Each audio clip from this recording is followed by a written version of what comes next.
खूबसूरत सा गांव है रामपुर, बहुत खूबसूरत सा गांव है। और वहाँ पे एक बहुत ही अटूट श्रद्धा रखने वाले एक पुजारी हुआ करते थे, शब्दों पे गौर करते। और उन्होंने अपनी पूरी जीवन उस गांव में संकट मोचन का यानी हनुमान श्री का एक मंदिर हुआ करता था, उनकी सेवा अर्चना भक्ति में सारा जीवन समर्पण कर दिया। और अब वो वृद्धा अवस्था में आ गए। कौन सी अवस्था में? वृद्धा अवस्था में आ गए। और जैसा कि हम सबको जानते हैं, बिहार में अक्सर क्या आती रहती है? अरे वाह, बिहार में क्या आती रहती है? एक दिन वो दिन भी आया, उस गांव में बाढ़ आई साहब। बाढ़ का एक प्रकोप उस गांव में भी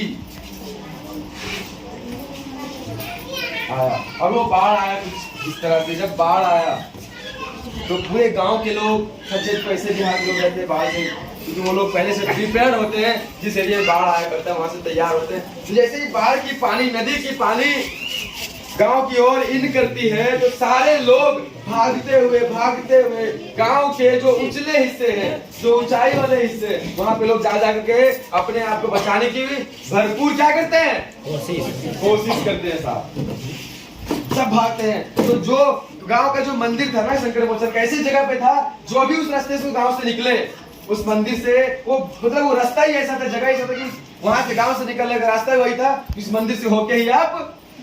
तो जितने लोग गए गांव से, जब पानी शुरुआत हुई तो लोग गए और हर व्यक्ति के जवाब पे थी बाबा, क्योंकि पूरा जीवन समर्पण किया था उस गांव में उस मंदिर पे, तो सबके निगाह में वो चर्चित थे, पूजनीय थे। सबको अनुरोध करते गए, बाबा चलिए गांव में बाढ़ आ गया है बाबा।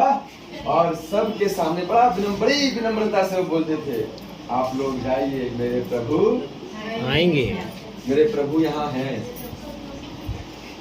करते करते पानी ठौरा तक पहुंचे, पूरे गांव में लबालब पानी, ठौरा तक पूरा पानी दिख रहा था, पानी ही पानी। फिर भी कुछ लोग बचे, कुछ लोग भाग रहे थे, भागते अचानक सबकी नजर पड़ती है किस पे?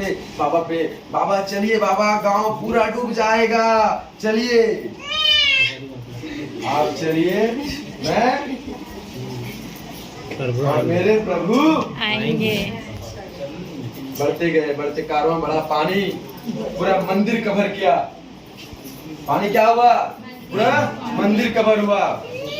आपदा प्रबंधन के लोग आए नाव का लेकर के, और सारे लोगों को तलाशने लग गए कि कहीं कोई छूट तो नहीं गया, कहीं कोई फंस तो नहीं गए।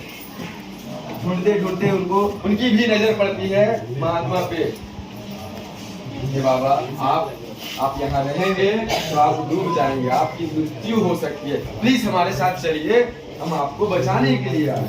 बाबा नहीं, मेरे पूरी जीवन इस प्रभु की सेवा में दिया है, इन्हें आना पड़ेगा और ये आएंगे, इनका रूप विश्वास, आना पड़ेगा और ये आएंगे साहब।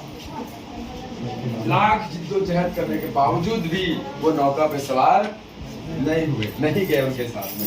फिर पानी और तेज बढ़ा, मंदिर का जो क्या बोलते हो, गुम्बद जो होता है, ये सही वाला पानी वहां तक गया। वो गुम्बद को यूं पकड़ के फिर एक कष्ट आया, किसका हेलीकॉप्टर का, वो बाहर से पूरा गांव पे निहार, सभी जगह कहीं कोई नहीं दिखा, लेकिन मंदिर पे एक इंसान लटके हुए दिखे भगवा कपड़े में, और वहां से रस्सी फेंका जाता है और एक इंसान उनके नीचे उनको पकड़ के ले जाने के लिए आते हैं।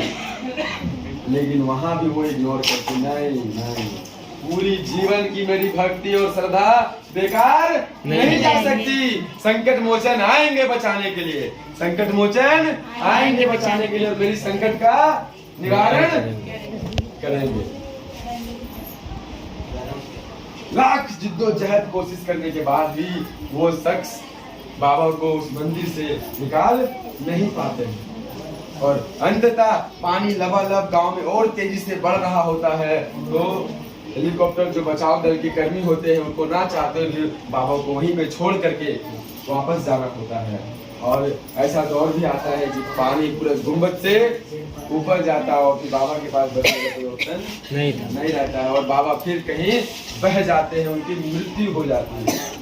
और जब यमराज आते हैं उनकी मृत्यु सैया को ले जाने के लिए, उनकी आत्मा को ले जाने के लिए, वो तो पहले झुल्लाए हुए जैसे यमलोक पहुंचते हैं तो पूरा समझिए पूरा यमलोक अपने सर पे उठा रखते हैं। मुझे मेरी गलती गिनाइए, मैंने क्या किया, मैंने जीवन भर पुण्य का कार्य किया, जीवन भर मंदिर का सेवा किया, जीवन भर धर्म का पालन किया, फिर भी मुझे क्यों नहीं बचाया गया?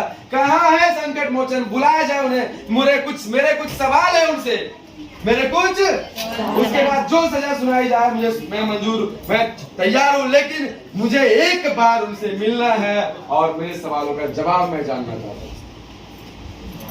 कई सवाल और बहुत जिद्दोजहद, पूरा माहौल को देखते हुए प्रभु श्री प्रकट होते हैं उनके साथ। और चिंतक संकट मोचन का तो मुखड़ा ही ऐसा है, जिसके सामने खड़े हो जाए महाराज को भी हंसा दे। एकदम प्यारा सा मनमोहक सा दृश्य। और वो खड़े होते हैं और वो बाबा एकदम झल्लाए हुए एकदम, आप मुझे मेरी गलती बताइए, मेरी सजा बताइए, मेरी गलती बताइए। पूरा जीवन बचपन से लेके वृद्धा तक मैंने आपकी सेवा में लगा दिया साहब। क्या आपके लिए एक पल के लिए समय नहीं था? आपके लिए एक पल का समय लगता है सिर्फ मुझे मेरे पास आने के लिए? यूं बजाते यूं आते मुझे निकाल के बचा लेते।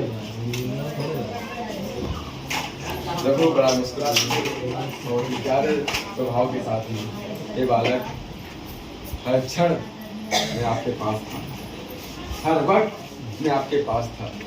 याद कीजिए जब आपके गांव में पानी इन किया था, यानी प्रवेश किया था, आपके पास कई लोग आए हैं आपको बतलाने के लिए, बाबा पानी गांव में आ गया है, गांव से बाहर चलते हैं ताकि हम सुरक्षित। वो कौन थे? वो मेरे ही, तो मेरे ही। जब पानी कुछ और बढ़ा, कुछ लोग और आए आपके पास, कौन थे? किसने भेजा आपके पास? वो मेरे ही। जब पानी गांव पूरा डूब गया, कुछ नौका विहार से कुछ लोग आए आपके पास आपको बचाने के लिए, कौन थे वो लोग? वो मेरे ही भेजे गए दूत थे, वरना पूरे गांव डूब चुकी थी, दूर दूर तक सिर्फ पानी था। आपके पास लोग कैसे पहुंच पाए? मैंने ही भेजा था आपके बचाव। उन लोगों के जाने के बाद जहां दूर दूर तक सिर्फ पानी ही पानी दिख रहा था और कुछ नहीं दिख रहा था, लोग आपके पास हेलीकॉप्टर लेके पहुंचे। कैसे पहुंचे? मैंने ही भेजा था। और उसके बाद उस महात्मा के आंखों से जो पर्दा था जो हटता है और जो फूट फूट के वो रोते हैं, अपनी गलती का जो स्वीकार करते हैं, लेकिन वहाँ पे उस गलती का पछतावा करके भी कोई फायदा था साहब? No sir. कोई फायदा था साहब? No sir. जाने अनजाने में इस वक्त कितना अपमान कर गया, शायद आपको खबर भी। तो मेरा कहने का मतलब तात्पर्य सिर्फ इतना है, दरवाजा पहचानिए सर। मैं बहुत स्ट्रॉन्गली बिलीव करता हूँ, इस विषय विश्वास करता हूँ कि आपके